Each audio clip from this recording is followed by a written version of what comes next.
All right, Marginal Gains listeners, I have a real treat for you today. An old friend, not so much in that he's old, but that we've been friends for a long time, sort of a way. But an old friend I've worked with for, I'm sure the dates are going to come out here, but almost 20 years, with a really fascinating, I know, it makes us feel old, right? A fascinating history in this sport. And so with me today, I have Nick Legan, currently with Shimano. But Nick, really welcome to the show. And I think our listeners want to hear from the beginning, your story. So start us with young Nick, coming into young Nick. Yeah. Well, yeah, we have known each other a long time. It's great to be on the show. Thank you. I started in cycling when I was pretty young. I got into road racing when I was 12 and 13 years old, through the Boy Scouts, actually, Boy Scout merit badge kind of thing. Awesome. And did, multiple sclerosis 150 rides with the Scouts, and then got into racing through, I grew up in Indiana. You have strong ties to Indiana as well. And then I was racing at a junior level and kind of regionally. And then was just, it became all consuming for me. And I'm 41 now, so that's 29 years later or something. And it's really all I do. I joke that I peaked, in my racing career when I was about 16, and it's been all downhill since then. But it's taken me to some amazing places, and that's how I've, intersected with you. And I couldn't be happier to be a part of the cycling world. Yeah, no, it's amazing, right? The experiences, this one small thing. Yeah. And all this shared experience. MS 150 was my first ever cycling event. Also, it was just formative, right? It's such an awesome way to enter the sport. So we first meet, what had it been, like 03, 04 at CSC? And so that's... I was with CSC as a mechanic in 2006.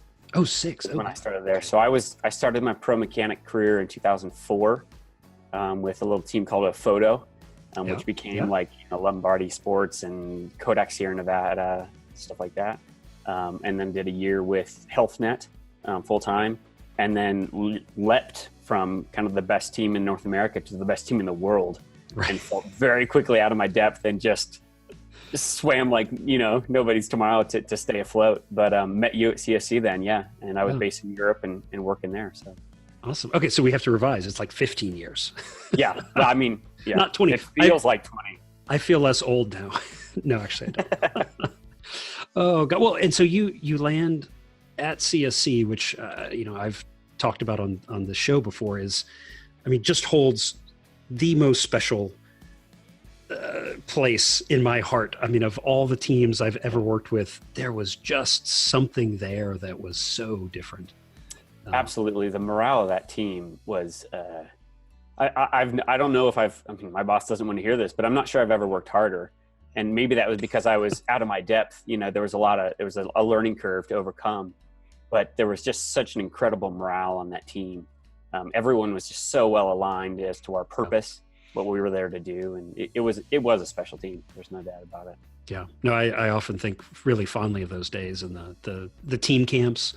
The way of all the teams we've ever worked with, I have to say EF right now is that team. That's cool. We work with really 5 teams at the moment, and of all of them, I'm somewhere, that's the one you want to hang out with or stay at the hotel with when I'm over there, because it's very similar. But yeah, I remember that first year, Bjarne inviting us to that crazy winter camp they would do, and it's like everybody in a raft. And I got to do that. It was pretty awesome. It's amazing, right? And that they involve the staff at every level. Everyone, the sponsors, office staff, you name it. They're in a rowboat next to Ivan Basso, it's awesome. Who can't swim. Right, who is not strong in nautical matters. Yeah. Yes. Those were great days. So you were at CSC a couple years, and then where were you after that? I'm trying to think. Did I? Yeah, so I was in no way monogamous to teams. I actually only did 1 year at a time with each team. So I did CSC for 2006 and was based out of Luxembourg and traveled pretty much full time with the team. I went back to the States then, chasing a girl, and Went back to HealthNet. Okay. And did a year there, and then spent a year with the U.S. national team and Toyota United in 2008. So then I was the head mechanic for the Beijing Olympics, which was incredible. But I worked the whole track World Cup and World Championship circuit as part of that, as kind of prep. So it was, learning a lot there on the track side, which is really cool. And working with it's funny because when I was working at CSC in the off season, I came back to Colorado, and then I was working with the Cliff Bar Development cyclocross team, which had names like TJ Van Garderen, Taylor Finney, Alex Howes, on and on, and so it's funny to me to see Howes now. I'm like a proud, I don't know, older cousin or something of Alex, seeing him in his national champion jersey. Yeah. And then got the chance to kind of interact, with Taylor again on the track in Beijing when he was 17, and doing amazing things.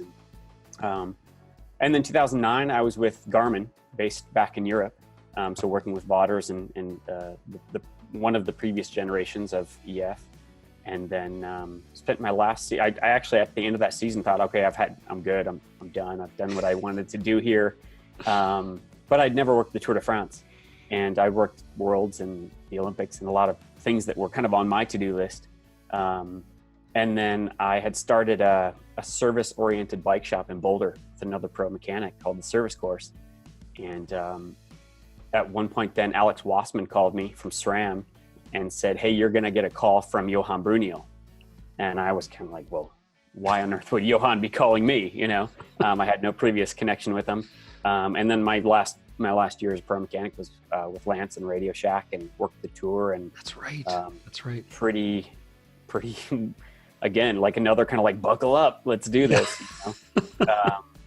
But it was one of those years. I mean, it just wasn't Lance's year. He kept crashing, and anyway, yeah. The rest, they say, as it was. That's like a memory jog. Yeah, I remember that.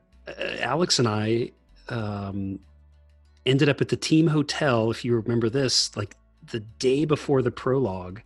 And there was this big blow up over using the burner burner cages. The aero cage thing. Yeah, I remember playing with those things. And so that was going to make the difference. That was it right there, without a doubt. Yeah. No, my biggest memory there was like, both sides were so hot and so angry, and it was so intense. And I'm the guy in the room holding the thing, being like, it's pretty cool. Yeah. Well, that was also the year of the prologue where Ben Stiller jumped on Lance's bike on the trainer. Okay, I don't remember. Before the prologue, it was great. Stiller shows up and with his lovely wife, and he gets on his bike and is like hamming it up for the camera. And you could see Lance is like, hey, dude, like, this is my office. Like, not cool. I know you're trying to be funny, but you mess up my bike right now. That's, tensions run high, man. They do. This is it's what people do for a living, and it's the biggest show in the world. And the tour, I mean, it is not just at another level. It is, orders of magnitude, right? Absolutely. I think that was the real shock for me, having done I think the first year or two of traveling over there, and, you just want to stay out of the way. And so, we're in there with trying to, it's the first carbon wheels in Europe. And as I think, they broke them like crazy, and just nobody knew. It was new to everybody. And, you do the Dauphiné, and you do the Giro, and you do like all these things, and it feels big. And then you show up at the tour, it's like, oh my God. There's 7 helicopters overhead. You can't hear it. It's hard. Right? You can't you always have the wrong pass. Right. Like, I just need to pee. No, can't let you go. I don't think, unless you've been there, even as a spectator, I don't think it's hard to take that on board. It's hard to process that, how much bigger it is, Yeah. But it's, man, if you get the chance to experience the tour in any way, it's worthwhile, without a doubt. Yeah. That's so good. So good. So those years, do you have, I always like to talk favorites. Did you have a favorite athlete that you worked with? I mean, that's a tough question in terms of how things have panned out, right? Because you're going to get whatever I say here based on the people I worked with. People are going to have something to say, but I got to say that I think Ivan Basso is one of the sweetest guys I've ever met. And he was just again, that team was really special, and you created connections, and you know, I helped them win the Giro that year. And that was my first Grand Tour, and the French soigneur I was rooming with was like, man, I've been doing this 20 years, and this is the first Grand Tour I've won, and this is your first Grand Tour, and we win it. Like, you need to understand how unique this is, you know? Yeah. It's all downhill from he's here. just, well, kind of. Yeah. I liked him a lot. Tyler Farah, who I worked with on HealthNet and then on Garmin, was incredible. And I have a special place in my heart too for Zabriskie. I love Zabriskie. He's weird and unique, and he's not unafraid to be himself. And I spoke with him on the phone last week, I think. I don't stay in touch with a lot of the pros that I worked with, but I really like Zabriskie. So. Oh, that's great. Yeah, he was one of my favorite Zabriskie stories. We were working on I think it was the first generation 808, and we're just trying to do like feedback, rider feedback, the whole thing. And we had these pieces of paper, just like, take notes, let us know what you think, come back. And Zabriskie's just had Sharpie really big and just said like, fucking awesome. Like, oh man. I liked working with him. So I went to the Worlds in 2006. He was on CSC at the time. And I stripped his frame down, rebuilt it from the frame up, and we pulled the seals out of everything for Worlds, out of the pedals, out of the bottom bracket, the derailleur pulleys. I think, we were doing stuff, and I was like, what do you think of this? And he was like, yeah, let's try it, and we didn't have this big science, we had incredible equipment with Cervelo and FSA and Zip and Speedplay and Shimano components, but you were just kind of winging it a little bit on some of those little things, and but yeah, he would come out and hang out in the garage, Worlds, a lot of times you're at these kind of family style hotels, and you're just in their family garage. They clear out for you to put all the bikes in. Right. And he'd come out with like a boom box and just hang out and we'd just do Lebowski quotes back and forth and work on his bike. And I like Zabriskie. He was a good one. That's awesome. So did you have a favorite team? Oh, they're all interesting for different reasons, Radio Shack was like, I was brought in with another guy, Glenn Fant, who owns some shops in Southern California, as he knew Levi from the Santa Rosa area. We were kind of brought in as kind of pinch hitters at the last minute. Like I did Tour of Switzerland and then Tour of California before that. And, but like, that was just it was a big pressure cooker, we were there to do a job, and it was like, you better not screw it up kind of thing, and you're always pressuring yourself to do well. But in terms of morale, it's hard to beat that CSC year. Or even honestly, I guess I'm not really picking any team. You asked me which team was my favorite. I enjoyed my time on all of them, but for different reasons. Yeah. HealthNet was this real small, in comparison to these World Tour teams, was this totally ragtag team that we had a van and a trailer and a team car, but those guys, we went and won everything at Philly Week, when Chris Weary won his national title. So, we just felt like the Bad News Bears, showing up to take names, so, they're just different, it's hard to say, but yeah. Oh, excellent. Any standout product for you or I guess happenings with product? Happenings with product. Yeah. Again, full disclosure, I work for Shimano. I'm the road brand manager, but it was pretty cool to work on 7970, the first Di2 with Garmin in 2009. Yeah. They were at Tour California with it, and then I was working on it in Europe. Because actually, interestingly enough, that year I didn't do a single race in the United States. I was based in Spain, and I didn't go home for California. Yeah. But working on Di2 was cool because it was like, wow, wait, you can shift from where? Yeah. And we were really nervous. We were carrying spare batteries in the car. We were carrying, extra bikes, and we didn't know. So that was one where it was like, oh, we're kind of winging it here. This is kind of, it felt like that, even if Shimano didn't feel like that. Right. Right. That was pretty cool. And then, doing wind tunnel testing with Garmin. We did some wind tunnel testing in Fort Collins one year, which was pretty cool. The really standout thing there that was so weird was we had Dan Martin in the tunnel, and we're making some tweaks and putting him back in the tunnel, making tweaks and putting him back in the tunnel. And in one session, he forgot to zip up his skin suit, and he was faster for some reason. And we were like, something's really weird here, you know? But yeah, I don't know. I mean, it's always fun to you know, some of the guys, and you know this, I mean, some of the riders, their seat height could be off a centimeter or two, and they're like, feels good, you know? And other guys will feel, I mean, Ryder Hesjedal, we ran like one pedal washer on his left side because, you know, he could feel that difference, you know? So you just have to take it as it comes. I mean, Giovanni Lombardi, right? The legendary lead out guy for Cipollini, who's now an agent and was worked on CSC with me. He would show up with like his home bike at times, and you're just like, how are you even Yes. this thing that, you know, you have effectively a one by, you know, right. On your, like, this is due to neglect, you know? But he was also one of those guys who's like, man, if anyone ever messes with you, and he spoke French with me because I don't speak Italian. I have a degree in French. And he was always like, if you ever need anything, man, you know, I know you're far away from home, you know, things like that. So, yeah, I don't know. I don't know if I'm answering your questions well. No, it's a great question. It's funny you mentioned the almost a one by. I've always been shocked at some of the home rides that these guys have where you hear them coming like a block away, you know, like you're on the thing like 6-7 hours a day and it's squeaking and creaking. It's crazy. Like, yeah. How do you do worn out threadbare tires? Oh yeah. You know? Yeah. I mean, and the other thing to recognize is, like, you know, I've been working with Pete Stetna in my role at Shimano. We're sponsoring for gravel, and the guy wears stuff out, and I'm kind of just like, you need what?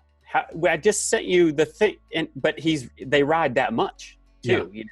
Yeah. So to keep up with it is nearly impossible, you know, because they just burn through so much material. Yeah. I mean, that's the other thing that I think it's been said before, but just the sheer numbers involved in a World Tour team, for instance, the numbers of tires. I mean, we were pre-gluing 70, 80 tires in the days prior to the Giro, you know? Yeah. I mean, and that's not all the tires you had, you know? Right. You know, there were entire lofts of warehouses that were full of water bottles, you know? And so it's the thing that is lost a lot of times with the romanticization of pro mechanicking and pro teams or staff side is it's really just a huge logistics game, you know, and getting the right bikes and all the right material to the right places in time turns into this thing, you know, it's a thing. So, yeah. And the stuff, you don't get it quickly. I mean, this Andres Clear and I, in the interview we did with him, talk about, you know, you're ordering in October, right? The stuff you need for the tour. Exactly. Yep. And so if you get it wrong or something changes or, you know. Yeah. A new revelation is made. Yeah. Right. Right. Yeah. Or, you know, top, one of your top riders changes his crank length. That's right. Or they have a few extra crashes and they're on a custom saddle from Physique, you know, at the time. Or I remember, you know, with Garmin, Felt came out with their AR, and I saw the same thing with Cervelo at times where, you know, riders, they get fixated on something in their head that this bike isn't as good as that bike for whatever reason. It doesn't handle the same or it doesn't feel as fast. And if you've built out your spares for that rider based on, like, you're going to have one of each and then a spare of each kind of thing, and suddenly they only want to ride one model, where that frame, they're custom painted in a lot of cases, and you can't just pull it out of thin air. So sometimes they get on a spare and it's not the spare they want to be on, in terms of like bike model, you know. But it's an interesting game. It's fun. People ask if I miss it, and the answer is categorically no. You know, it's the least fit I ever was. You know, I didn't get a chance to ride my bike. I lived out of a suitcase for most of those years. You know, when I finished with Radio Shack, the first thing I did was adopt a dog. And I was like, that was my commitment to not go on the road again. You know, like, I'm going to take care of this animal now, you know? And, but it's a cool experience, man. I saw the world. I got to go to the Middle East and Beijing and all over. Oh, that's awesome. That's so cool. Favorite, do you have a favorite race? The Giro is pretty amazing. The Giro is really cool, but there are some really small one-day races that are awesome. Or even like Pays Basque, like it's kind of brutal, but you're in these like tiny little towns in northern Spain, which is really cool. But I remember GP Cholet, this little French race, and it's just middle of nowhere, and you're in this like crappy hotel, but like the food's incredible, and it's just sometimes it's nice to do a race that isn't like this huge marquee race because you can enjoy it as opposed to worry about the pressure of it all. Yeah.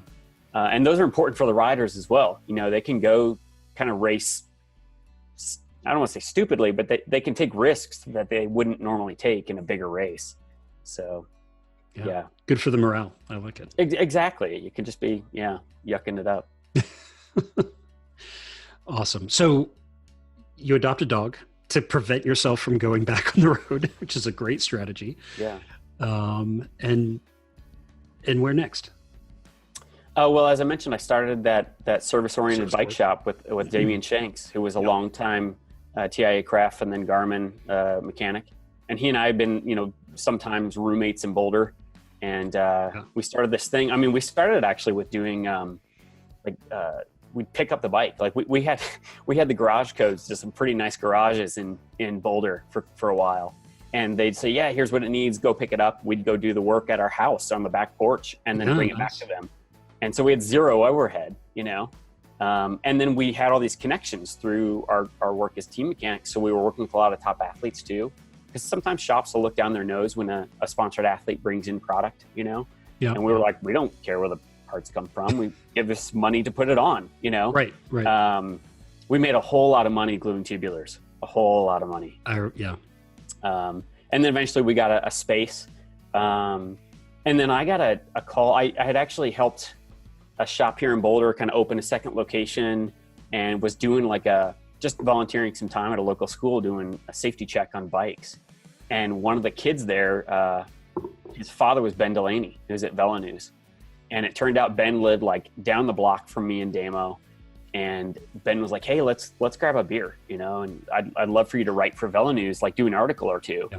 And I met him for a beer, and in the week between him saying that and meeting him for a beer, it went from writing a few articles to what do you think about being our tech editor? Awesome. And that's because Zach Vestal was leaving to go do other things. Mm-hmm. And so I did 2 years as a tech editor, and I had studied journalism and French and loved bikes. And I was like, how did this happen? I mean, what did I do in a past life? This is incredible. You want me to write about bikes, and test bikes. I put it in air quotes because the idea of testing bikes is tricky. And but we brought in some quantitative testing when we did that. And anyway, it was incredible. So I was there for 2 years at Velo News, and then got to cover the tour from the other side as a journalist. And then I turned into that jerk that all the mechanics hated, where, who was looking for the non-sponsor correct stuff that's Sharpied out, like I was that guy now. And you knew all the tricks, right? I knew a lot of them, but it was also great because I was so recently off the circuit that I knew a lot of the riders, mechanics, and directors. So I felt like I had pretty good access, and they would basically be like, don't screw me here, but, we'll show you some stuff. So, it was cool. It was a really fun. I mean, I got to work with Leonard Zinn. I mean, that right there. I mean, that's someone's career. If you're if you're a bike nerd, and Leonard's an amazing, just human being. But his willingness to help me was incredible. And we had at one point though, Kaylee Fretz was working there. He's now editor-in-chief at Cycling Tips. Logan Von Bokel was there, who's now gone off and started his own PR agency in the bike world. Yep. Me, Leonard, and then we had other people contributing to tech. So we had this like massive tech team there at Velo News, and we were working with a lab nearby who they were doing independent testing on our behalf for things like seat post vibration damping, and wheel rim inertia, and I mean, it was really fun. We were figuring some things, or we thought we were figuring some things out. I think we figured some things out. You know how that it's hard to know what sometimes. And and that's where I got to interact with you a bit more than as well. I remember taking a tour at Zip, and you were showing me around in Indianapolis years ago.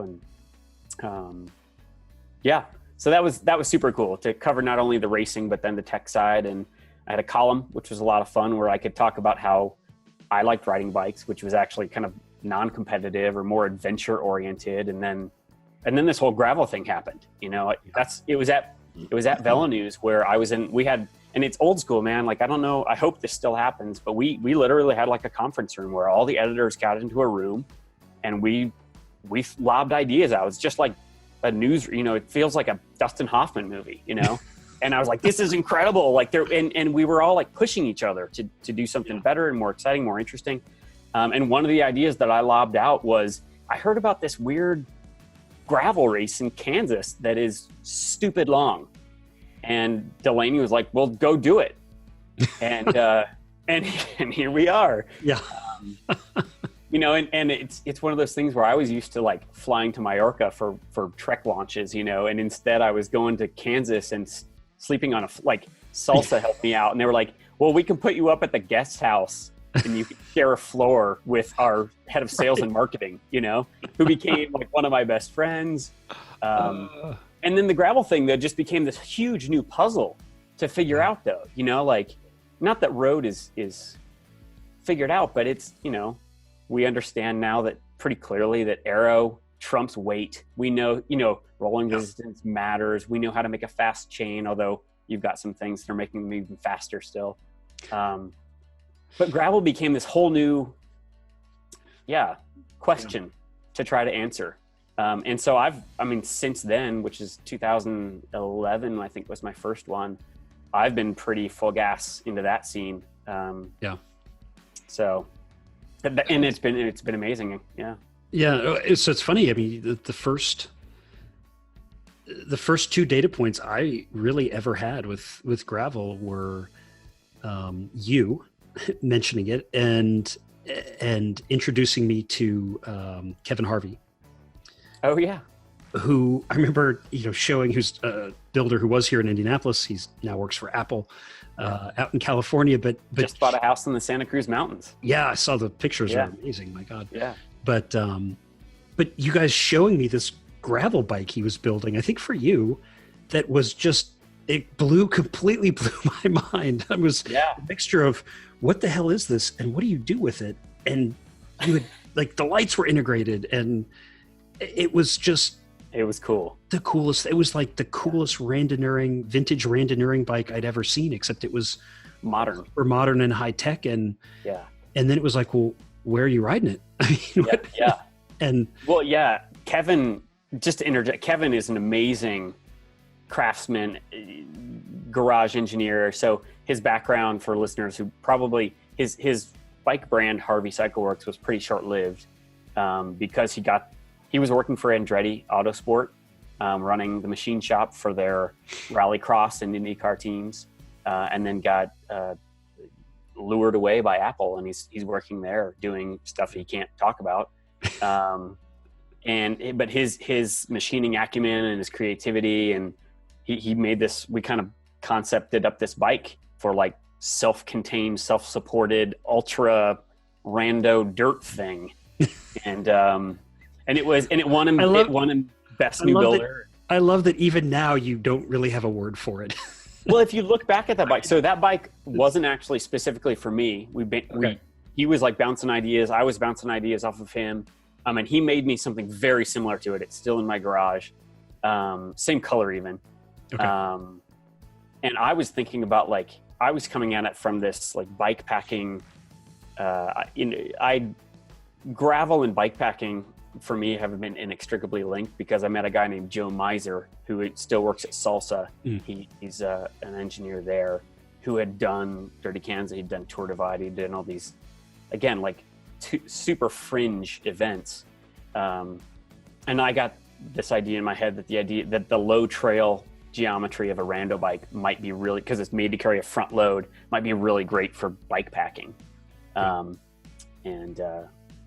So then Kevin made these kind of incredible bikes that were fillet brazed and, you know, Pacenti Paris fork crowns, and he manufactured these like dog legs for the fork legs because he didn't want to put bottle bosses. He didn't want to pierce the tube. Yeah, incredible. And it had like dual front headlights with like a mesh cover to look like a rally car, and a lot of like motorsport inspiration, which is really cool. But you know, I was reading Jan Hein, right? Yeah. And he's done some amazing things on rolling resistance and effort around, you know, that wider can be faster, you know, and often is. And so I was kind of fascinated by that, and now it's just gotten completely out of hand. So. Yeah. Well, it's funny. I felt so prepared. It was probably a year after that bike that I was catching up with Gerard. Vernon. And you know, they had started open, and they just had that hardtail. And, you know, in his very Gerard way, it was like, yeah, I got a new bike coming. It's sort of a off-road bike, you know, thing, and with drop bars, and you know, kind of explaining the original UP. I'm like, oh, I think I know where you're going with this. And it's just a weird, like what the hell's going on? Okay, I've got two of my most respected friends are like, what are you doing? We're riding road bikes in dirt. That's awesome. What's interesting about that, Josh, is that both of those are, to this day, like Gerard will tell you, like they're a small brand. You know, they're not even trying to become a medium-sized brand. And it was those small builders that we would see you and I would see at NABS. And then Gerard, who again is a fairly small builder who has a lot of latitude to experiment. Those are the people who are, and it's funny, if you know people in the industry well, if you go to NABS, you'll see people not wearing a logo shirt walking around that show, and they're mining without a doubt. They're mining for ideas. Because they're the vanguard. You know, they're the ones who can do a one-off for someone like me or you or anyone who want to do.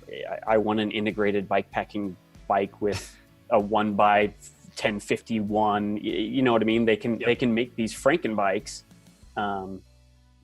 and see how they play out. So yeah, it's true. I was so sad that NABS was canceled this year for a million reasons, but I was one of the speakers, and the talk I had put together was that, you know, handmade builders were the original marginal gainers. Totally. And, you know, you look back to all the way back in time, but even if we just go back to the 80s, you know, the Olympic track bikes and all, you know, they said rally, but they were all built in, you know, by Dave Moulton in his garage, you know, and that's, or T Meyer doing the GTs, or on and on, right? Yeah. It's always, that always has to start somewhere, and it's generally not where you think it is, or where it's portrayed to come from. Right. Well, that's where English is still so, just so striking in what he's doing. You know, he's making these super high performance steel bikes. And for a lot of people, I think, who have been, I'm not anti-carbon for the record, but like, it's just, if you think performance bike, the immediate thought, if anyone asks, you got to buy carbon. But he's doing some things that I think are really, really, really compelling. It's amazing. We worked a little bit with him on that transcontinental time trial bike. That he built for himself. And it is, you can just do stuff that you otherwise can't do. And then if you don't like it, I'm going to completely change the geometry and make a second. Right. Or build a second fork or whatever. Right. But it needs a rack. I'm going to make an aero rack for it.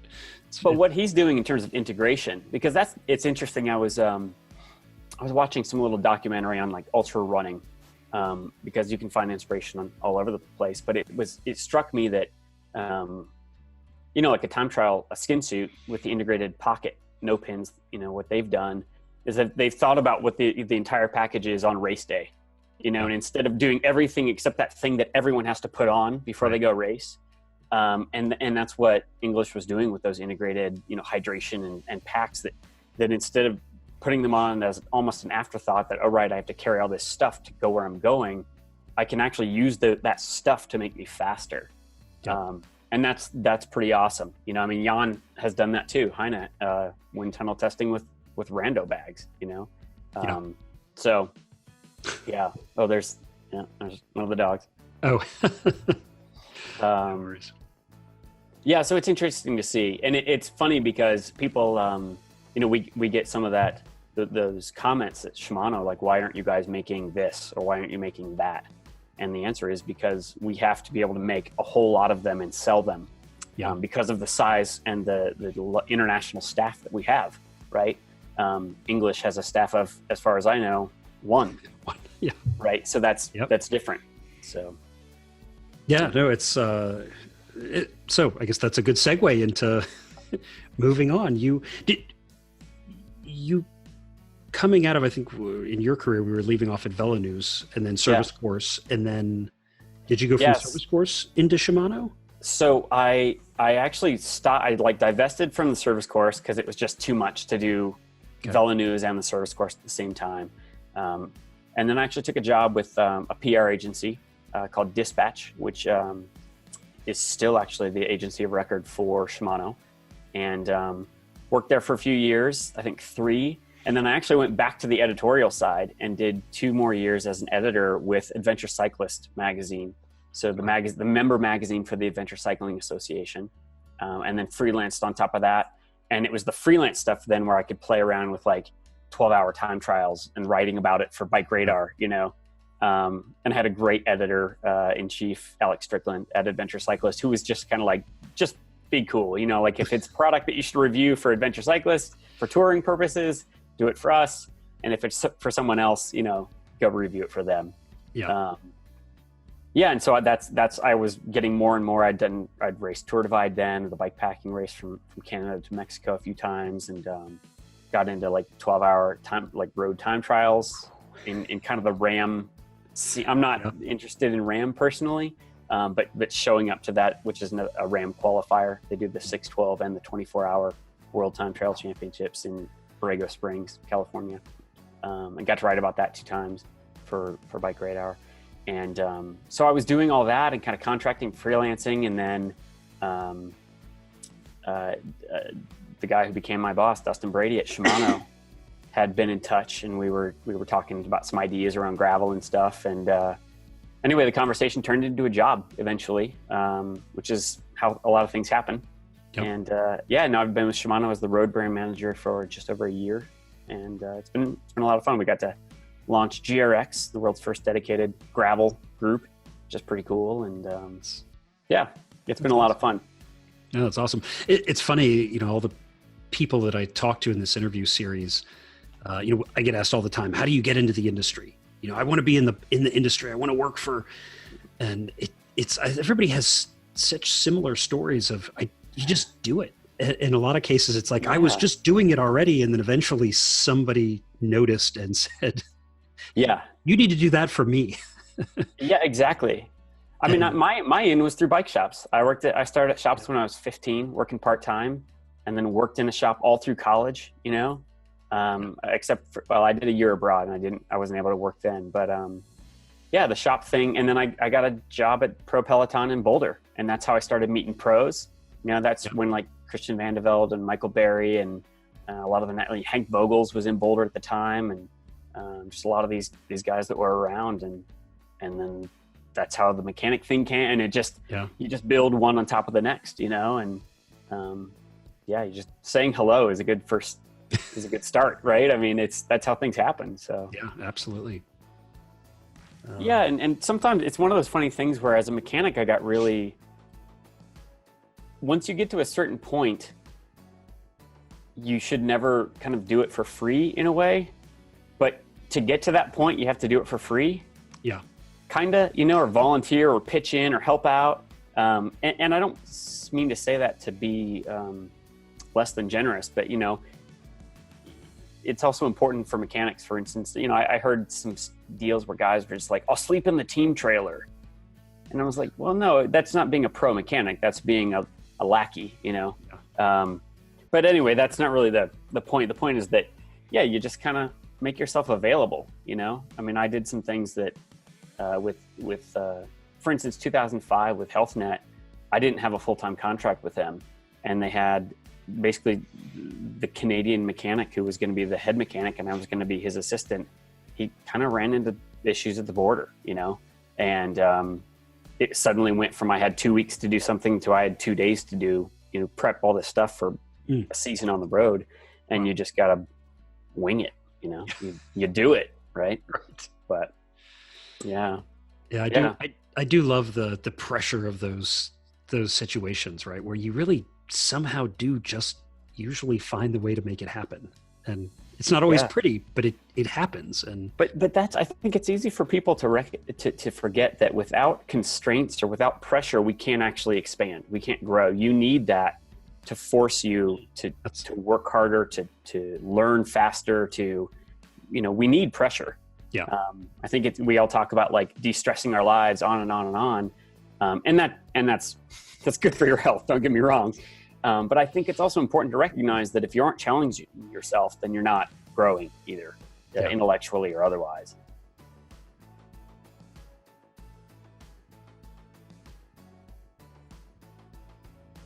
All right. And I have to say, listening to where we left off, I'm pretty bummed because you were really on a roll.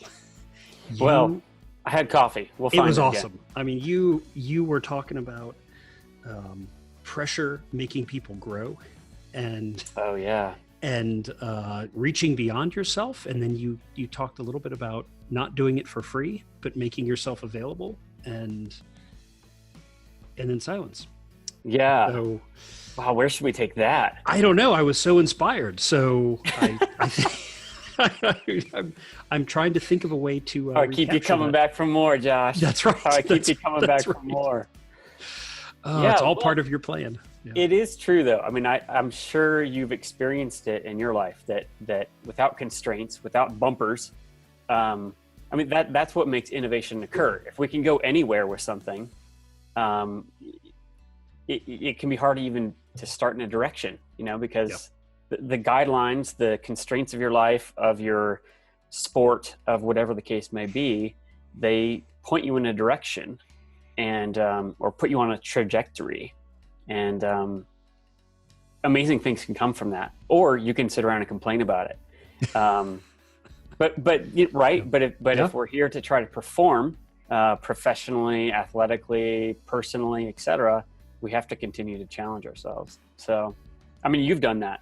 I see you as someone who you left what many would argue was a really successful, prestigious job at Zip and bought this crazy company, and now you're doing something. You've flipped it on. It's kind of business model on its head, and you're doing something really different. And I think a lot of people see what you're doing, and it resonates with a lot of people. Oh, well, thank you. Yeah, no, I mean, what you're saying totally resonates with me. I think I've often described this as the Excel spreadsheet problem. That if I say, Nick, I need you to make the world's coolest spreadsheet, start from zero. Right. You just sit there and stare at it. Yeah, right? Blank screen. And it's kind of impossible to get started with what it should be. But if I give you something that's a little bit there and say, take this and make it amazing, you can usually blow it out of the water. And oftentimes they are those constraints, right? I think that was so much the success of the early Zip days was that we had no money and no employees, right? Or few. I mean, there were like 12 of us, and there was the great interview with Andy Ording by Wade Wallace at Cycling Tips, but he talks about the dimpled disc thing, and that was, I had the idea, and he said, "Great, you got $1,000." Right. Yeah. And it was like, you walk out dejected, like there's no way. And a week later, it's like, look what we did for $500. Right. I mean, that's Shimano's story as well, to be honest. It just is. It's next year, it'll be 100 years ago that it started. Wow. And what they did to create, to get to 2020 with Dura-Ace being the most prevalent group set, let's say, in the world tour, what they did in the 70s is they went to Europe, and they made mistakes, and they worked hard, and it's funny to think, it's easy to forget, though, that these behemoth companies, and let's be honest, Shimano's not a behemoth company, it's just maybe big in the bike industry, right? But they all had these small roots, I mean, SILCA that's a family company, started in Italy, and now it's your family company in some respects. But yeah. It's funny. Yeah, we've in this COVID craziness, it's hard to find people. And so, yeah, I had both my kids at work much of this weekend. We spent about half of Father's Day packaging product. Yeah, wow. Putting stickers on stuff, and yeah, you make it work, right? The new chain lube you're talking about. Yeah, and this actually, by the time this is live, it'll be there. It's the hot wax. Oh, right. The hot melt. And yeah, which the innovation there, I think you'll appreciate, is, you know, the wax it's the wax we've been making for 4 or 5 years. It's been, I think, half the track pursuit and team pursuit records probably are people using this stuff. right. But the innovation, ironically, is the bag. And I was thinking of, it's funny we get here because thinking about make yourself available and be open to learning. Right. You pointed out earlier, you know, I almost dropped out of engineering school to go to culinary school when I was like 20, because I don't know, school. I never liked school, and It shows. I just wasn't happy. And so I loved, but I loved the culinary world and working in kitchens. And we had this sort of epiphany moment of like the sous vide machine, right? Which it's essentially a food grade vacuum bag, and you can put the food in and control the temperature. And the hot melt wax, that really became the thing that allowed it to spread. Was, you know, we put it in the sous vide bag so that you can boil it on a stovetop anywhere. That's pretty cool. Right? You don't have to have a crock pot. You can do it with every European hotel has the little like the little electric tea kettle, right? Kettle, yeah. And so, so we're launching Thursday with that, and that's like half the story is the product is awesome, but it's the packaging that it's like, hey, it's the hot melt chain wax that is not what you think it is, because you don't have to have that crock pot. So, but it is those, you know, it was, I think like 2 a.m. I woke up, I don't even remember when, and went, oh my God, sous vide bags, right? I love it. Yeah. The colliding of worlds. So yes, so that's what my kids were doing all weekend. Cool. Yeah. Their Father's Day present to me was putting stickers on bags and putting the wax pellets in the bag. I mean, that's a Father's Day gift. That's a real thing. Totally. You know? Yeah, they're awesome. That's cool. Time with them. That's fantastic. Well, and I think, I do think too, like, I mean, you're in that ultra endurance world, you know, you find your brain finds ways to make it work. Right. And I know my kids are, you know, the kind of the same thing, like, oh, do we have to? And then of course, an hour into it, everybody's laughing and yucking it up and being silly. And, you know, by the time we're done, they're like, oh, it's been 4 hours, you know, we didn't notice. And which I think speaks to the world that you're in, right? That your brain, you train the brain, and you make it work.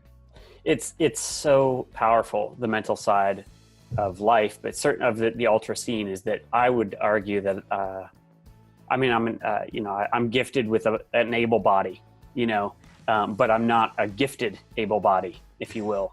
But it's taken a lot to learn how to control your emotion and be aware of your surroundings and how to continue to move forward. That ultra scene is, I think it's, once you get a taste of it, it's really interesting because it's forever an opportunity to learn about something that is, I would argue, a mystery to many of us, which is ourselves. Yeah. Or in some cases, your partner who you're traveling with, you know, or pushing, challenging yourself with.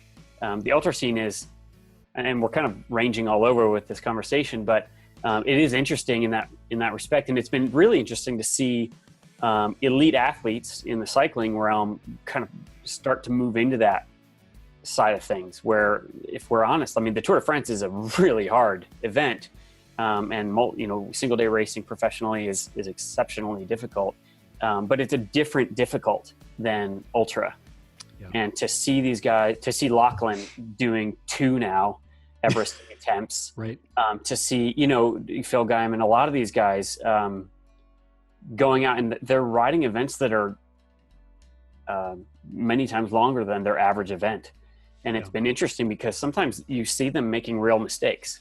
As someone who could never ride nearly as fast as they can ever, But there are things that the ultra community is probably, they're watching some of these saying, they don't know what they're doing yet. But it is a yet. Like they're figuring it out. You know, when EF was going to Kansas, you know, they were kind of like, well, what do you do? What are the tires? How do you do this? You know? Yeah. No, I love seeing that element of it's all new to them. Absolutely. Right. And I mean, you think, I think I get asked that all the time about all this stuff, right? Well, don't we know this? Isn't this set? Like, not really. Or it's not written down, or it's not we fake it pretty well sometimes, but and then it changes, right? And then the thing that you knew 3 years ago, it rains this year, and all of a sudden it doesn't work. Totally. Well, I mean, if you had asked me in 2008 the best way to wash a bike, I would say power washer. Yeah. You know, because that's what we did, and you wouldn't do that now. You know, even what did I say? Like fervently held truths change, and it's your ability to untruth something and take on board new information that allows you to again grow and expand possibilities. Yeah, it's funny you say that. I had the interesting experience years ago. My wife's uncle passed away. He was a Catholic priest, and I, for the funeral, kind of became the driver for the bishop. And not being a religious person myself was interesting. I had all of this time with this Catholic bishop. Wow. And so it was just these interesting discussions, because I'm genuinely, like, it's not my thing, but I'm genuinely interested by it. And sure, it was the first person to ever really explain. He said, well, there's facts and there's truths. And they're not always related or connected to each other. And we have to be aware of that. You know, I mean, it was just these amazing conversations, but I think of that a lot in what we do, right? There's the truths, some of which are based in fact, and some of which are probably factual truths. And then a lot of them are, you know, when I was in Europe in the 90s, I mean, it was still, you know, you couldn't have houseplants, right? Because sleep with the window open, or the window open. Yeah, I mean, it was the same. Yeah. I mean, there were so many of these things, and you know, and my favorite, I still laugh about. You know, I've kept very little of that old cycling stuff, but the clothing, I've got the you know, the knickers, right, the 3/4 length, and then the shorts. And you know, in training, it was like, you know, 20 Celsius was the limit for shorts, right? Below that.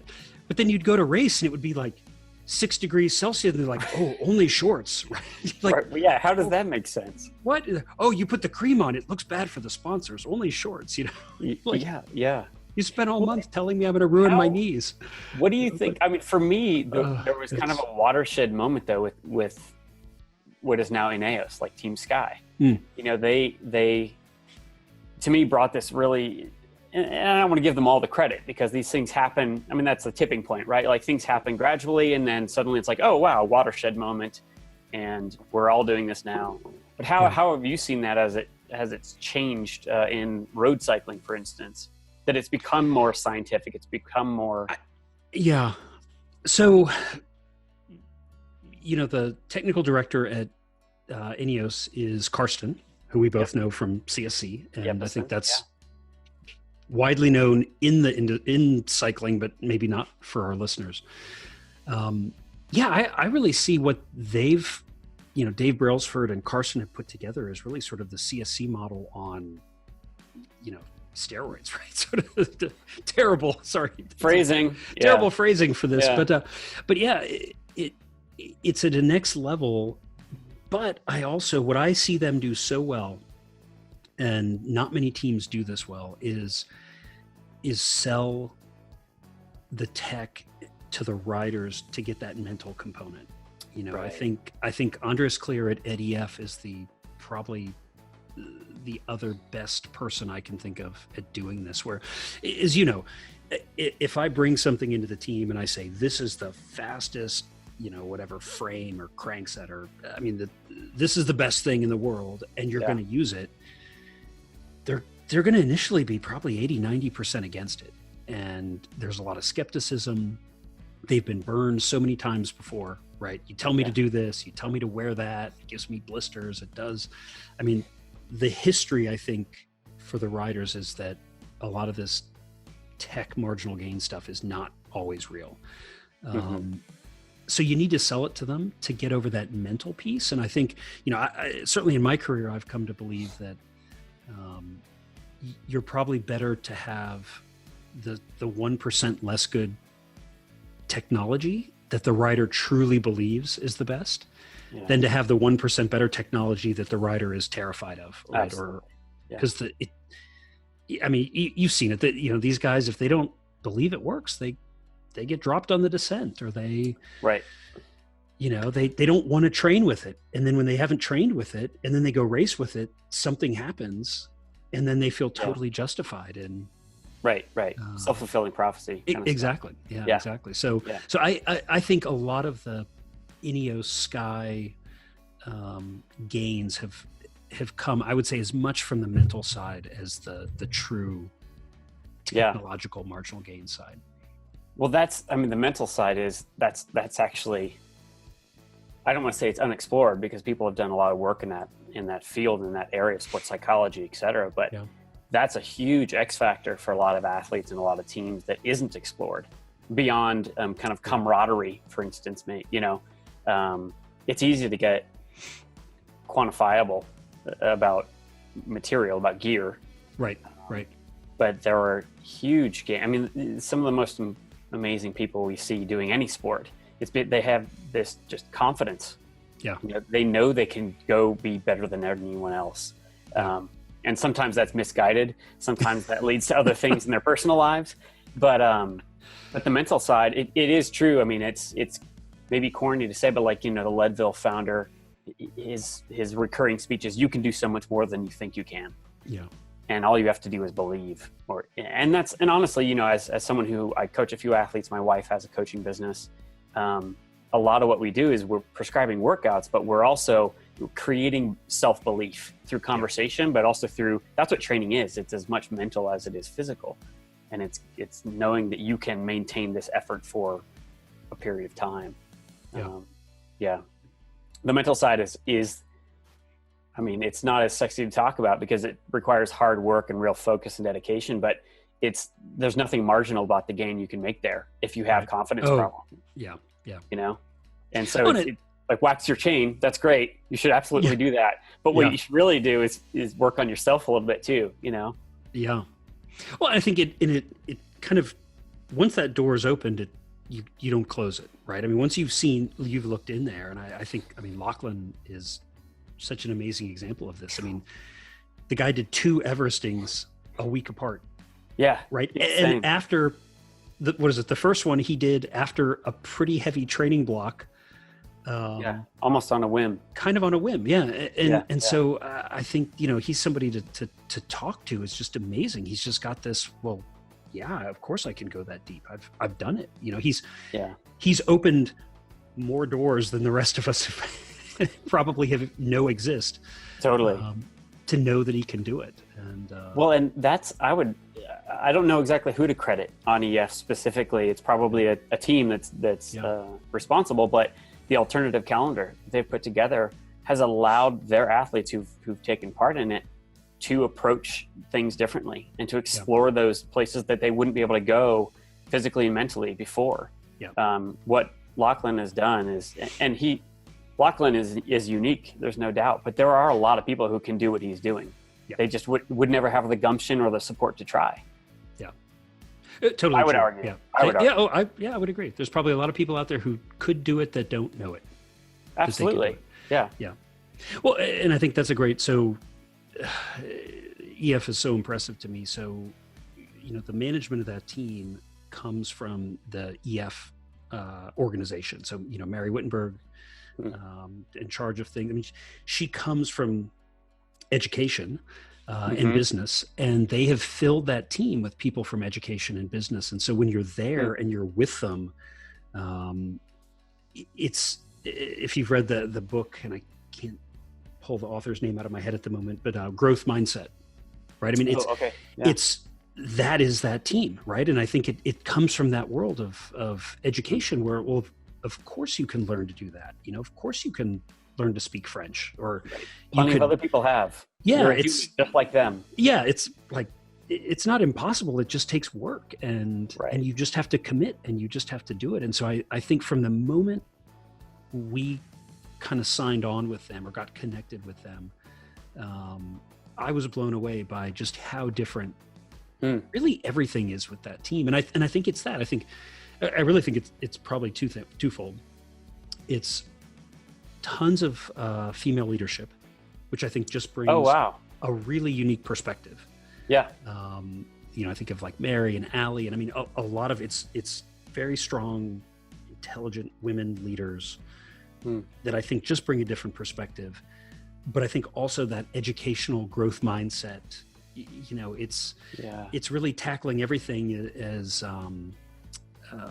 kind of solution finding, right? It's okay. I hear your problems, but let's spend our time on the solution. How do we solve this? What's the answer? Who do we? I think that's honestly how we kind of ended up there. I think it was them having some discussion and saying, who do we know can help us with this? And we get called in, right? And I think we're one of, probably 50 people that get called in. It's just a very, it's cycling's a very insular world. And I think if a lot of these traditional teams, it's, you don't want to go outside yourself. You don't want to, I think I laugh always about CSC and Bjarne bringing in BS Christensen. Yeah. Right. I mean, that was crazy. No, crazy. It just so to this BS. day. Yeah. I mean, BS is a Danish special forces operative who. Right. Those are his initials. I don't think he understands what that means in English. I mean, he does clearly, but yeah. And so he's like a leadership kind of guy. Yeah. We alluded to that in the last recording that, I mean, I remember I was a Boy Scout as a kid, and I remember going to this after I signed my contract with CSC and flying over there. The year we did it was in Denmark in October, November, something like that. Yeah. And Jutland that year. Way up where the trees grow like this. Because of the wind. Because of the wind. Yeah, it's brutal. And just thinking like this, I mean, to me, this was the coolest thing ever because I had read about these camps in the past. They had been very well publicized. But also, I think I knew Christian Vandeveld on that team. He helped me get the job. And that may have been the only person I really knew on the team. And I knew Nick James via Zip.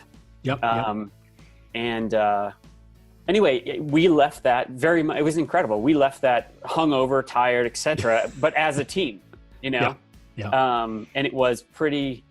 And what was great about it is, and this is, I think, what was so interesting, and it kind of comes back to that point we were discussing earlier. It put to a person, except BS, everyone was out of their comfort zone. Yeah. Because it wasn't a cycling camp. You can't ask the office staff, the logistics people, the travel coordinator to come ride bikes with professional cyclists and expect them to kind of congeal into a team, but when everyone you have micro teams, and we had to figure it out as a team. It was a special, that was a unique experience for me. I mean, I've only done it once. So, certainly unique, but that's innovation though. And that's looking beyond, to your point, beyond cycling for something better. And it's one of those things. I mean, diversity, inclusiveness, those are really important ideas right now in 2020. And you were talking about the female leadership at EF, and the first thing that comes to my mind is, boy, any way that you can incorporate diverse thoughts, backgrounds, experiences, the more professional an organization will be, because it won't be mired in locker room talk, for instance, because I think you and I both know that a lot of pro teams, that's fairly pervasive. Yeah. So it's going to quickly nip that in the bud, and get you towards those things like this growth mindset. And again, that isn't always comfortable. Yeah. But if it's about performance, it's funny because people, I think, they look at pro cycling and they're like, well, that isn't healthy. And I think they're missing the point of pro cycling is not to be healthy. The point of pro cycling is to go fast on a bicycle. Yeah. And faster than anyone else. And you hope that there is some kind of life balance. And I think the EF is actually showing that you can be healthy around it in a way. I mean, this alternative, Alex Howes is a friend, and I don't get to see him nearly enough, even though we live close by. But he, has this kind of wild mountain man lumberjack thing he's doing, Yeah. and it seems to be a team that understands that maybe we can actually get more out of them during the season if we let them go do something different off season, Yeah. Yeah. Yeah. I will say in their initial pitch to us, when we were coming in, Mary gave me and I will, I'm sure butcher it, but she gave me the list of things they were looking for in an athlete. And I think it was like the ability to go fast on a bike was like 5th or 6th. Yeah. Right? I mean, you had to be, you had to be well-spoken, you had to be humble, it was like, oh yeah. And you have to be able to race your bike. I mean, that was almost an afterthought. And I know in the year that they came on board, they pushed some folks out for, who, and some of whom were very fast on the bike, but they just didn't uphold the rest of the picture. And I think it's been interesting to watch how that team has gone faster and won more by trying to not do that. Right? Well, as someone who sponsors athletes and works with some teams, I don't work with EF. They ride some of our components, but that's not actually a sponsorship deal. I don't know why I feel the need to say all that, but what's interesting to me is that this is an instance where the sponsor is because they own the World Tour license, right? They're inextricably linked from the mission of the team, which is to promote EF education. Right. I mean, the professional sports, and professional cycling in particular, is a marketing initiative. It's a sporting initiative, but it's a marketing initiative. And what's interesting to me and what you've just outlined is they set about to build a better athlete and to build a better sporting marketing initiative, as opposed to we're going to win bike races and then nothing else, everything will cascade from the victories. Right. They can actually create a lot more value for their sponsors and arguably for the sport and the pastime of cycling though as well. And I think that, I think the bike industry is hyper focused on competition, and that's really fun because it's compelling. And if you have an experience with it, hopefully positive, it gets you. But I think it's so easy to overlook, the number of people who ride bikes and don't pay attention to cycling, or professional cycling.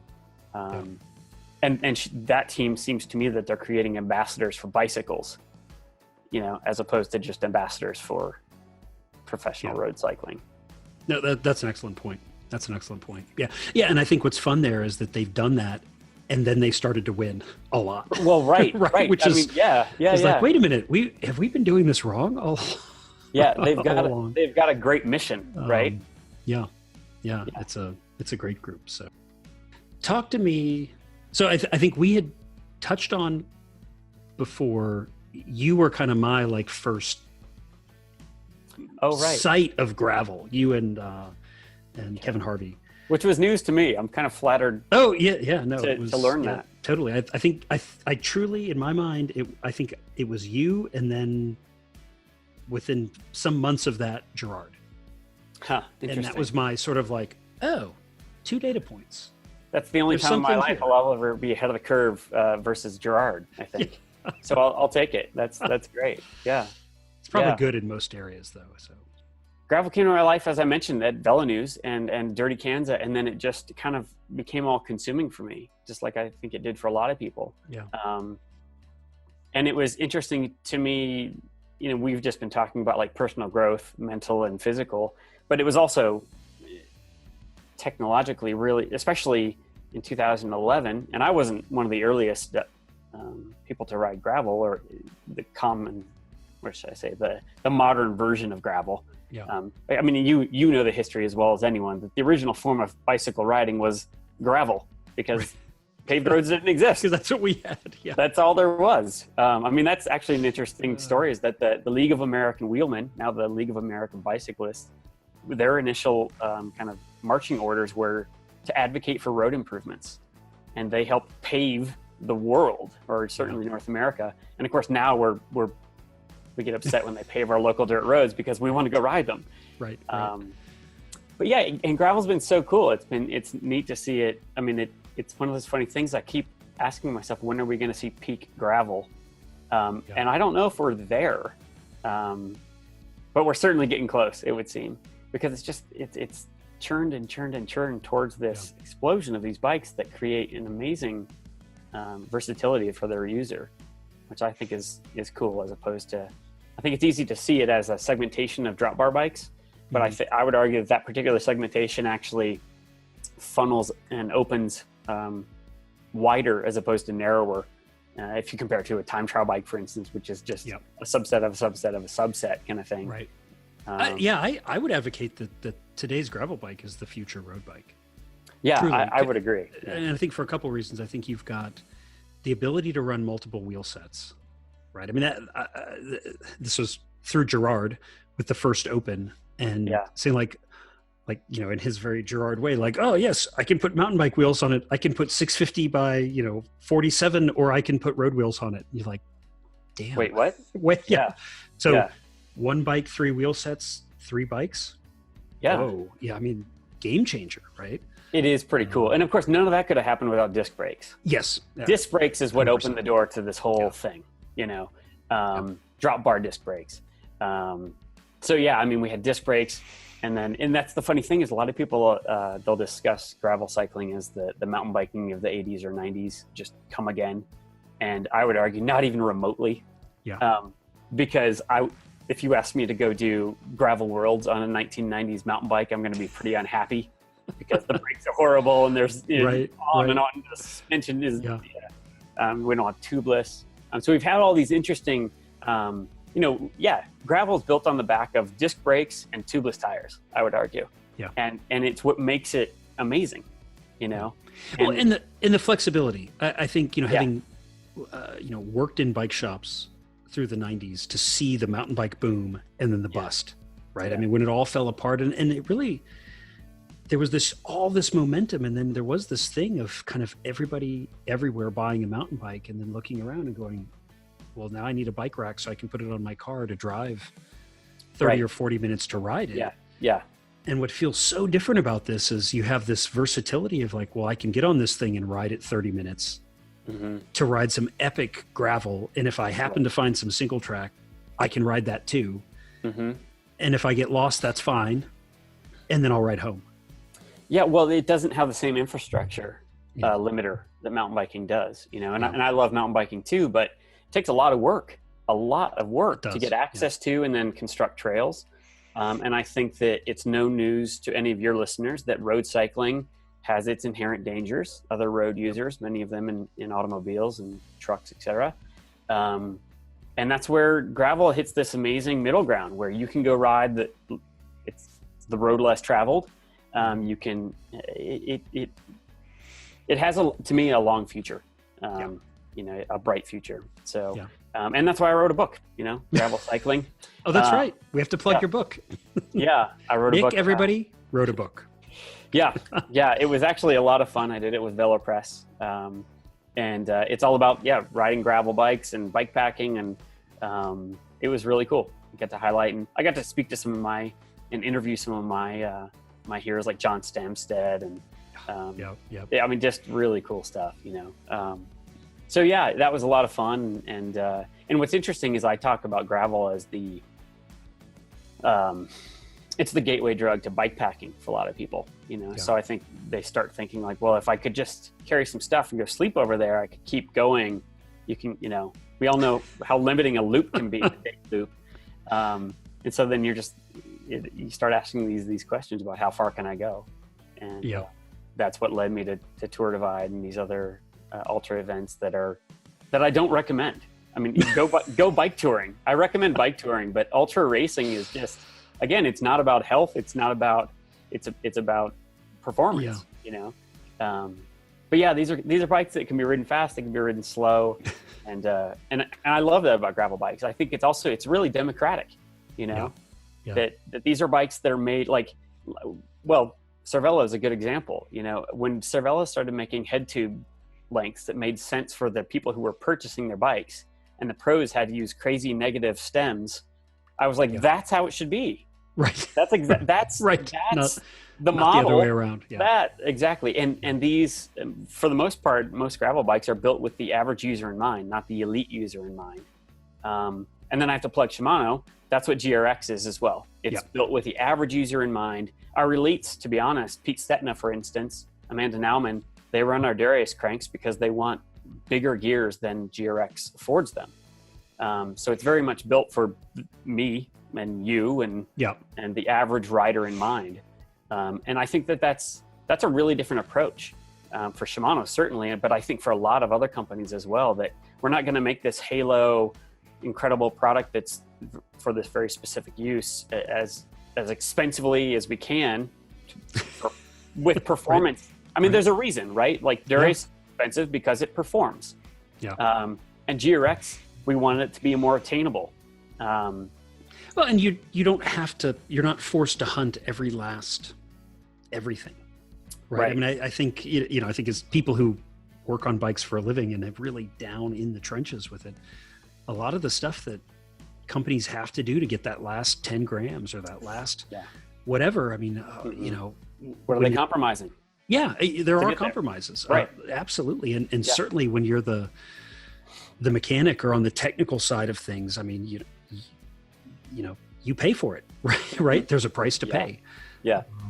In some fashion or another, right? It's increased maintenance or lubrication or service intervals. I mean, I always said this when we were at Zip, people would say, oh, it's your wheels require maintenance and, that's unfortunate. And said, well, when we started, we were a bunch of like ex-race car folks from that race car world, right? Where, for every hour on track, that car is being maintained for 4, 5, 6 hours.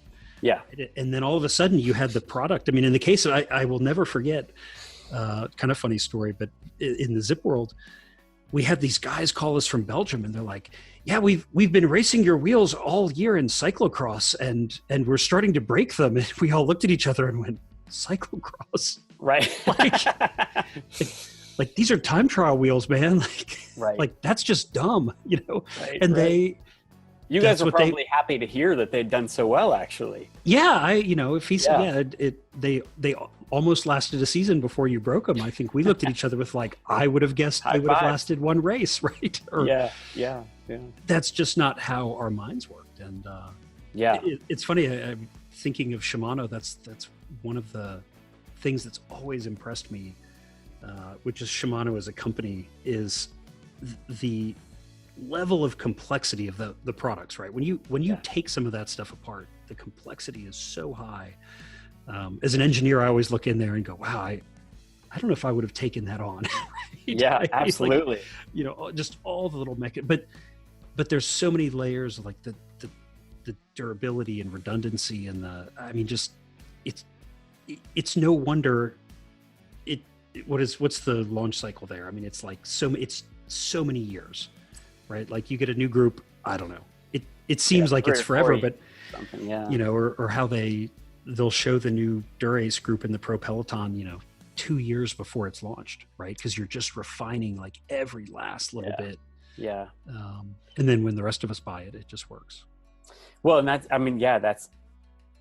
this is mass produced stuff, I mean, you come from the race car world where nothing is mass produced or very few items are mass produced. You might have a spec series or something, but this is something that the average user should be able to install and use and enjoy and still work to an exceptionally high level. So yeah, I agree. There are times when I go to work on something and I'm not an engineer, but I certainly mostly what I appreciate is that I so rarely have to work on it.